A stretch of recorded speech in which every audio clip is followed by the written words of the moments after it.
right, so we're back, and today we're diving deep, really deep into what's going on with these LA wildfires. We've got some pretty interesting reports, actually, from ITV News, and they came out just earlier today, January 14th, 2025. And we're not just gonna, skim the surface here. We're gonna, really get into it and hopefully find some of the details that are a little more surprising and help us really understand what's going on over there. So, I mean, how bad are these fires compared to what we've seen in the past? Is LA handling things differently this time around? And what's this all gonna mean for the city in the long run? Oh yeah, those are great questions. So maybe we can start with just kind of like a snapshot of where things stand right now. So we're looking at over 62 square miles burned around LA.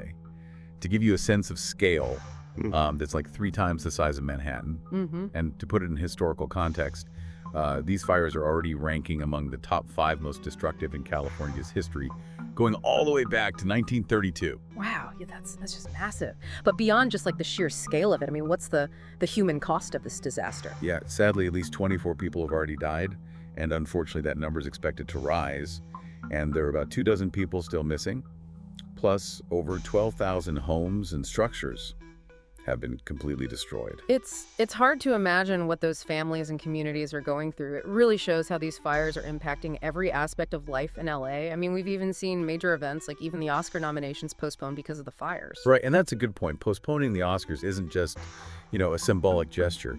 It actually has some pretty big economic and cultural implications. The Academy Awards bring a lot of revenue and global attention to LA. So delaying them could impact the city's economy and even its image as the entertainment capital of the world. Yeah, that's a really interesting point. I hadn't thought about it like that before, but amidst all this devastation, it's incredible to see stories of resilience coming out too. I mean, communities are already starting to talk about rebuilding. It's amazing to see the human spirit at work. I mean, communities are coming together, and we're seeing some really incredible acts of generosity. Even some celebrities like Beyonce and Disney have pledged millions to help support the recovery effort. Oh, wow, that's great. And it's not just local. We're seeing support from other countries too, right? Oh, absolutely. There are firefighters from Canada and Mexico working alongside their U.S. counterparts to fight these blazes. I think it really speaks to how serious and large-scale this crisis is that we're seeing such a global response. Yeah, for sure. I remember reading some things about how the initial fires were handled, and there was some criticism there. Does it seem like LA is doing things differently this time around? Well, there are definitely some signs that they're much more prepared this time. So there are way more firefighters, equipment, and water trucks deployed than we've seen in past events. And they're also being more proactive, things like pre-positioning resources. So they're strategically placing fire trucks and personnel in high-risk areas based on weather patterns and fuel conditions, so they can respond so much faster. Oh, okay. So it sounds like things are a lot more organized and efficient this time. What about the use of fire retardant? Yeah, that's another key strategy they're using. Basically, fire retardant is a chemical mixture that they spray on vegetation to slow down how fast the fire spreads. So it's basically acting as a barrier, making it harder for the flames to actually ignite and spread. Oh, okay. So it's like a protective layer. So it sounds like they're throwing everything they've got at this, but it also sounds like there are still some really big concerns, right? I mean, the wind, for example, that seems to be a huge factor in all of this. Oh, the wind is the biggest wild card here for sure. They're predicting gusts up to 70 miles an hour. And that can ground the firefighting aircraft, which makes it so hard to contain these fires. Plus, it just makes the fires way more unpredictable and harder to control. That's scary, and I'm guessing that's got to be affecting those evacuation orders too. Oh, absolutely. Nearly 100,000 people are still under evacuation orders, though that is down from last week. But it just shows you how dangerous it still is out there. Yeah. Officials are strongly urging people in fire-prone areas to, just heed any evacuation warnings and leave early if they sense danger. Yeah. Don't wait around. It's better to be safe than sorry, especially with those unpredictable winds. It's hard to even wrap my head around the financial cost of all this damage. Yeah, the potential cost is, it's just staggering. AccuWeather estimates that these fires could end up being the most expensive disaster in U.S. history, potentially over $250 billion. And just the cost to reconstruct the properties in the fire zone is estimated to be $14.8 billion. Wow, those numbers are they're mind-boggling. It really highlights just how big of a challenge LA faces in terms of rebuilding. And it's not just rebuilding physical structures. Mm. It's rebuilding lives and communities and that sense of security that people have lost. It's going to be a long and complex process, and it's going to require a lot of resources and support. Yeah. You're absolutely right. It's about so much more than just bricks and mortar. It's about addressing that emotional and psychological impact on individuals and whole communities, helping them cope with trauma and loss and really fostering a sense of hope for the future. You're exactly right. It's a long road ahead for sure.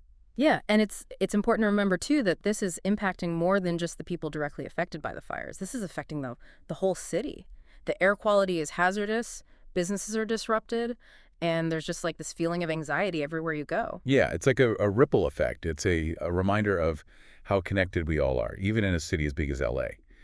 So out of all of this, what strikes you as like the most unexpected part of this whole situation? Well, what I find really interesting is the role that climate change is playing in all of this. California has always had wildfires, but they're becoming more intense and more frequent because of climate change. And that raises a really important question, How do we adapt to this new reality? That's a question that goes way beyond LA, right? I mean, we're seeing similar patterns of extreme weather all over the world, from these heat waves to floods to wildfires like we're seeing right now. Exactly. These fires are like a wake-up call. Yeah. They're a stark reminder that we have to address climate change and the consequences that come with it. It's not some far-off threat anymore. It's happening right now. It really makes you think about how this will affect policy decisions in the future. I mean, will we start seeing more of an emphasis on sustainable urban development and using fire-resistant building materials and things like early warning systems? That's hard to say for sure, Yeah. but I do think that this disaster is going to force people to reevaluate their priorities. Yeah. We need to be investing in preventative measures, not just reacting when these things happen. We've got to think long-term and consider what impact our actions have on the environment as a whole. So it's like we need a paradigm shift. We have to move away from this complacency and really start focusing on proactive solutions. But how do we translate that into actual action? I think it starts with awareness and a willingness to change our own behavior. We need to be embracing sustainable practices, reducing our own carbon footprint, and really holding our leaders accountable. It's about recognizing that the choices we make, even the small ones, they have an impact on everyone. It's a powerful message for sure. It's easy to feel overwhelmed with all this, but change really does start at the individual level. It's about those everyday choices we make, to protect the planet and build a more resilient future. Right. It's about shifting our mindset from me to we. We're all in this together, and we have to work together to address this challenge. I'm curious about the role that technology plays in all of this. I mean, both in fighting these fires and preventing future disasters. What are your thoughts on that? Oh, yeah. Technology is huge. I mean, we have this advanced firefighting equipment now, aerial surveillance, and these really sophisticated mapping systems that they use to track and contain these fires. But technology can also play a big role in prevention and preparedness, too. Oh, interesting. Can you give us some examples of how that would work? Sure. So think about early warning systems that use sensors to detect fire risks, or predictive models that analyze weather patterns and how dry the vegetation is, and things like smart irrigation systems to reduce the risk of wildfires. Wow. So it's not just about putting out fires, it's about using technology to stop them from happening in the first place. Exactly. We need to use technology to build a more resilient infrastructure and be more proactive about disaster management. It sounds like we're talking about completely changing how we deal with wildfires and natural disasters as a whole.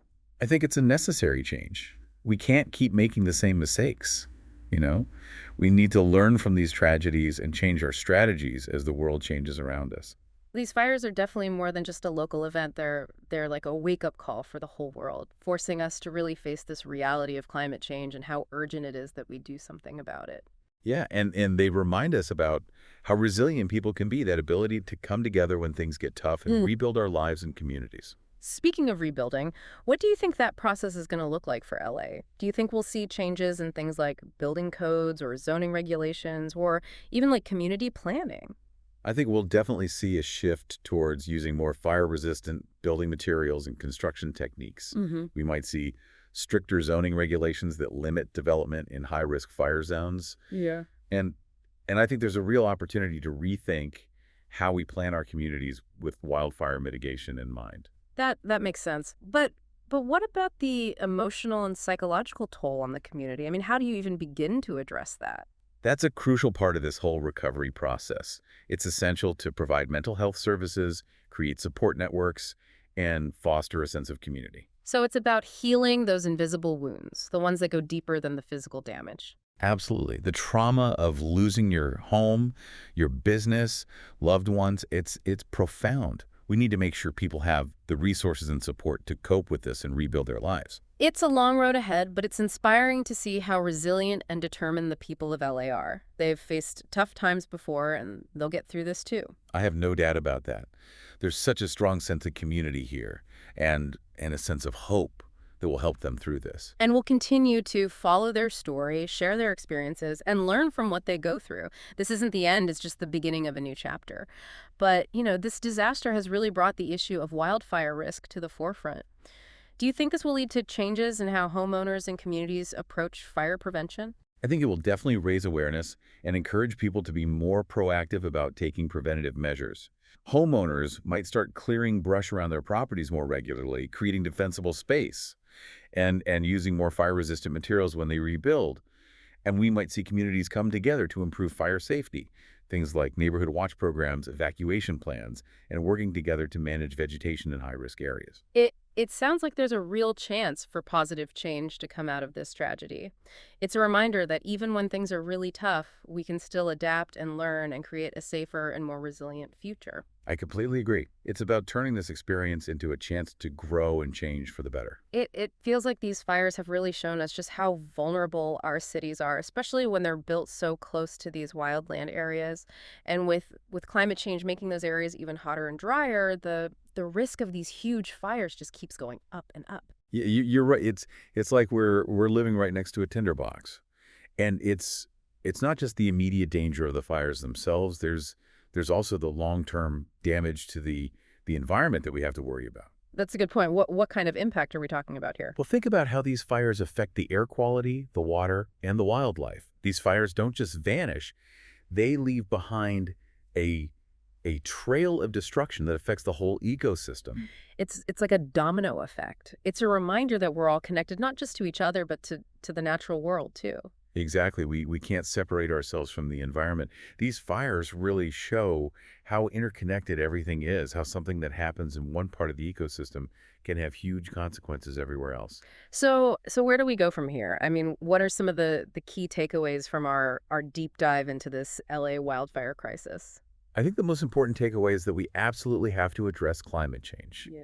These fires are a symptom of a much bigger problem, and we can't ignore it anymore. It's a call to action for all of us, not just the politicians and world leaders, but everyone. So what can we do as individuals to actually make a difference here? Well, we can all work on reducing our carbon footprint, advocating for sustainable practices, and holding our leaders accountable. Even small things like using less energy, choosing sustainable products, and supporting policies that address climate change. All of that can make a difference. It's about being more mindful in our everyday lives, how we get around, the things we buy, the energy we use. Right. It's about moving away from just consuming and towards conserving. It's about recognizing that we're not just living on this planet, we're caretakers of it. Yeah. And it's our responsibility to protect it and preserve it for the generations that come after us. This deep dive has been, well, it's been a bit heavy, but also really eye-opening. It's shown us just how powerful nature can be, but it's also shown us how resilient people are and how important it is that we all work together. So what are your final thoughts for our listeners today? I think this deep dive has given us a lot to think about, a lot to learn from, and a lot to do. It's a reminder that even when things are really, really tough, there's still hope. Hope that we can learn from our mistakes, that we can adapt as the world changes, and that we can build a future that's more sustainable and resilient. And that's a message worth holding on to, even as the smoke clears and the rebuilding begins.